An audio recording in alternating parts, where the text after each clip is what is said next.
में प्राप्त हुए अमृत को छल द्वारा पान करने के कारण न केवल राहु का शिरोच्छेद हुआ, प्रत्युत देवताओं को पुनः स्वर्ग की प्राप्ति हुई। इस सफलता का श्रेय भगवान शिव को देकर देवगणों ने उनका आभार व्यक्त किया। दूसरी ओर दक्ष की 27 कन्याएं चंद्र को पति रूप में पाने की इच्छुक हैं। स्थितिवश दक्ष चंद्र के माता पिता अत्रि व अनुसूया से निवेदन कर विवाह की स्वीकृति प्राप्त कर लेते हैं, किंतु विवाह संपन्न होने पर चंद्र केवल रोहिणी को ही मान्यता देकर शेष पत्नियों को रुष्ट कर देते हैं।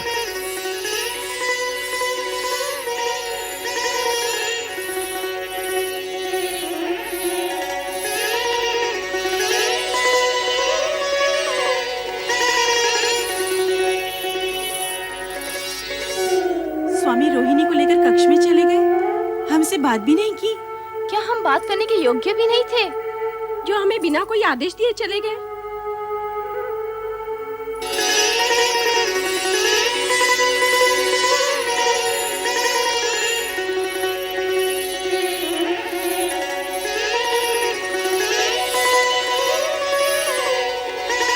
ये क्या प्रिय, मिलन की इस बेला में जब चंद्र रोहिणी को अपने शीर्ष पर सजाने का इच्छुक है, तो रोहिणी उससे छिटक रही है। क्या हम तुम्हें प्रिय नहीं? आप जैसे सुदर्शन पति को पाने के पश्चात भला कौन पत्नी ये कहेगी?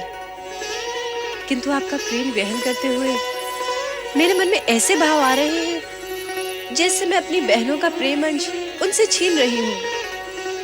प्रिय, पत्नी होना एक धर्म है, प्रेमिका एक भाव। तुम्हारी बहनें मेरी पत्नी अवश्य हैं, परंतु मैं प्रेम केवल तुम्ही से करता हूं। कि रात्रि की बेला बातों में व्यर्थ गंवाने के लिए नहीं है प्रिय। चलो विहार करें। अभी आपने कहा कि पत्नी होना एक धर्म है, इसी प्रकार पति होना भी एक धर्म है। और ये धर्म कहता है कि अपने प्रेम को सभी पत्नियों में समान रूप से वितरित किया जाए। किंतु आपने मेरी अन्य बहनों को प्रेम पिपासा में छोड़कर उचित नहीं किया। उनकी दशा उस चकोरी के समान हो गई है जो चंद्र के लिए हमेशा तड़पती रहती है। ऐसा प्रतीत होता है कि हम सबसे अधिक प्रेम स्वामी रोहिणी को ही करते हैं। विवाह 27 दक्ष पुत्रियों के साथ और प्रेम केवल एक के साथ, ये तो सर्वथा अन्याय है। हाँ, अन्याय है। ये अन्याय असहनीय है, दुखदायी है। क्या हमारा जीवन पति प्रेम पाने के लिए इसी प्रकार तड़पता रहेगा? नहीं, पति प्रेम पाने के लिए हमें कोई न कोई उपाय करना ही होगा, प्रयत्न करना ही होगा कि हम स्वामी के प्रेम पात्र बने, प्रेम पात्र अवश्य बने। तभी से तुम्हें प्राप्त करने की कामना में दग्ध हो रहा हूं। जब तुम्हें प्रथम बार देखा था और अब जब हम मिलन के इतने निकट हैं, तो तुम तर्क पर तर्क की जा रही हो। मैंने तो केवल इतना कहा कि पति रूप में अपनी अन्य पत्नियों की उपेक्षा करना आपका धर्म नहीं है।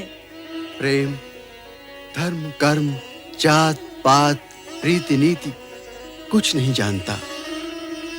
प्रेम की परिभाषा तो सबसे निराली होती है, और यदि तुम इस परिभाषा का अर्थ जान जाओगी तो स्वयं कच्चे धागे की तरह मेरे पीछे पीछे खिंची चली आओगी।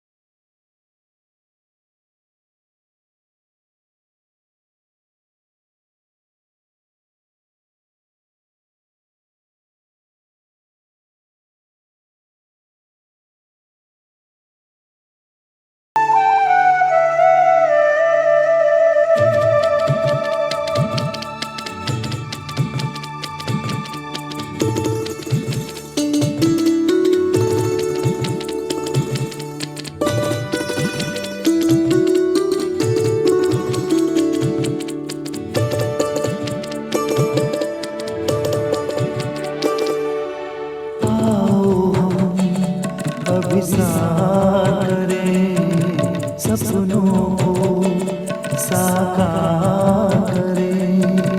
आओ हम अभिसार करें, सपनों को साकार करें।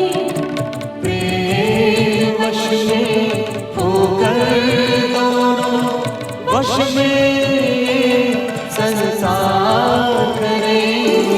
आओ हम अभिसार करें, वो सपनों को साकार करें।